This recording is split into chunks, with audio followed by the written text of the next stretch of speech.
izin Bu Haji minta waktunya untuk melengkapi tugas saya sebagai guru penggerak untuk mewawancarai Ibu sebagai pimpinan di SMK Bintara dan Saike. Pertanyaan-pertanyaan itu sebetulnya sedikit, ada 8 pertanyaan yang saya akan tanyakan. Itu terkait fakta-fakta yang Ibu pernah rasakan tentang dilema etika di SMK Bintara gitu. Oke, baik, saya mulai dari pertanyaan pertama ya Bu. Bagaimana Ibu dapat mengidentifikasi kasus-kasus yang merupakan dilema etika dan atau bujukan moral seperti itu Bu? Gimana? Sebenarnya banyak ya kasus-kasus seperti itu, tapi yang paling disoroti itu tentang adanya orang tua yang ingin meminta merubah nilai raport gitu atau nilai ijazah, padahal itu kan tidak bisa. Betul Bu, sebetulnya ya. Oke. Jadi dilema etikanya mungkin lebih ke ngatur nilai mungkin ya Bu. Jadi banyak karena kan biasanya yang ingin masuk TNI, tapi itu kan di akhir tidak dari awal. Sebenarnya dari awal sudah dikasih tahu. Betul. Jadi sebetulnya kita punya aturan ya.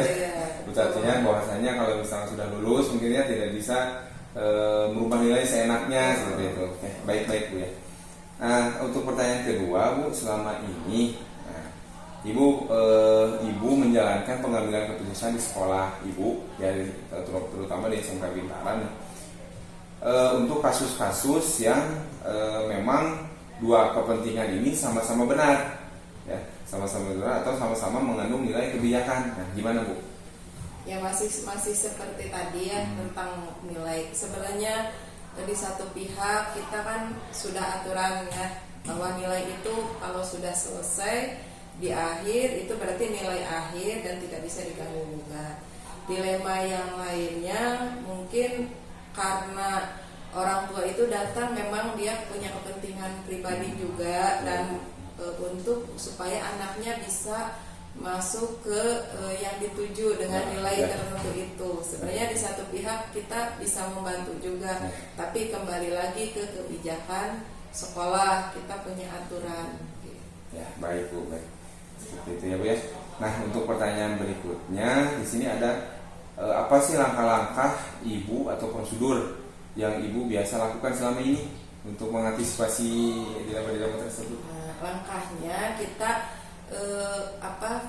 adakan edukasi orang tua. Jadi kita panggil orang tua dari semester 1 gitu. Dari semester 1 terus kita juga diingatkan terus siswa, karena kita sudah terbiasa program memanggil orang tua, diskusi dengan orang tua itu 3 bulan sekali. Nah, di edukasi di situ dikasih tahu bahwa untuk nilai yang masih merasa kurang dipersilakan untuk mengadakan remedial ke guru mapel masing-masing, sehingga di rapot akhir nanti tidak ada lagi kasus yang seperti di awal tadi. Jadi nilainya sudah maksimal dan memang sesuai dengan target. Di sini Bu ada pertanyaan lagi. Nah, hal apa saja yang Ibu anggap efektif nih dalam pengambilan keputusan di saat ini? Yang paling efektif kan tadi sudah ya edukasi orang tua, terus mengingatkan ke siswa. Yang paling efektif lagi kita ambil, kita juga biasa untuk diskusi dan mengadakan pertemuan dengan wali kelas dan guru-guru mapel. Mereka juga sudah tahu dengan program di SMK Bintara itu untuk nilai itu memang nanti disesuaikan dengan kemampuan siswa. Tapi di balik itu jika ada siswa itu dia punya keinginan remedial, jadi bisa yang asalnya nilai terendah menjadi nilai jadi tertinggi dengan keinginan dengan proses remedial itu. Baik Bu ya. Jadi yang paling efektif itu sebetulnya ya tadi yang sosialisasi Bu ya. Jadi terkait kalau misalkan anak-anak yang emang sejatinya mereka ada keinginan untuk ke PTN atau misalkan ke polisi dan sebagainya, itu berarti melewati tahap remedial dulu untuk memperbaiki nilainya seperti itu ya.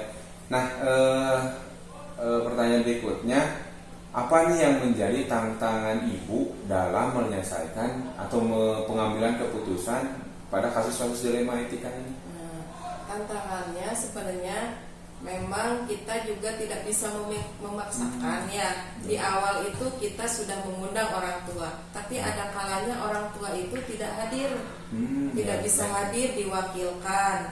Ada yang sama sekali tidak diwakilkan. Nah, wakilnya itu kan penyampaiannya berbeda gitu. Nah, nanti setelah di akhir baru ada kejadian yang seperti di awal tadi ya. Jadi nilainya sudah keluar, akhirnya ingin dirubah. Nah, makanya biasanya jika ada seperti itu kita ada supervisi. Jadi di kami itu ada absen rapat, setelah rapat yang tidak hadirnya siapa nanti dikunjungi oleh wali kelas atau BK untuk menyampaikan hasil rapat. Oke, baik.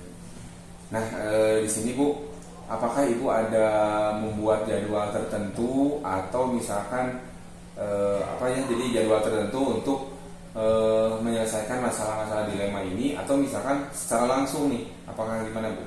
Nah, ada yang terjadwal, ada yang tidak terjadwal. Yang terjadwalnya kita punya tim manajemen, itu tim manajemen ada pertemuan mingguan, jadi kuliah 7 menit di Senin pertama itu untuk program seminggu ke depan, terus di kuliah 7 menit di akhir, yaitu di hari Jumat.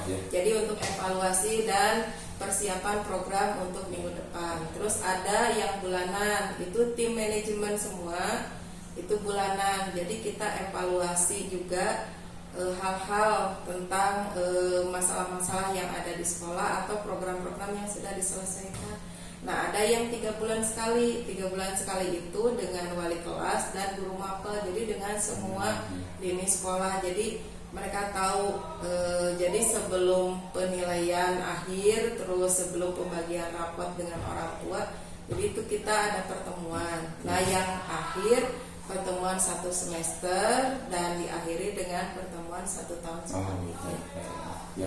Jadi ada tapi ada kalanya yang tidak terjadwal. Jika kejadian yang memang pada hari itu urgent, jadi kita langsung punya tim khusus, jadi kita langsung diskusi, bisa langsung ambil keputusan yang sama.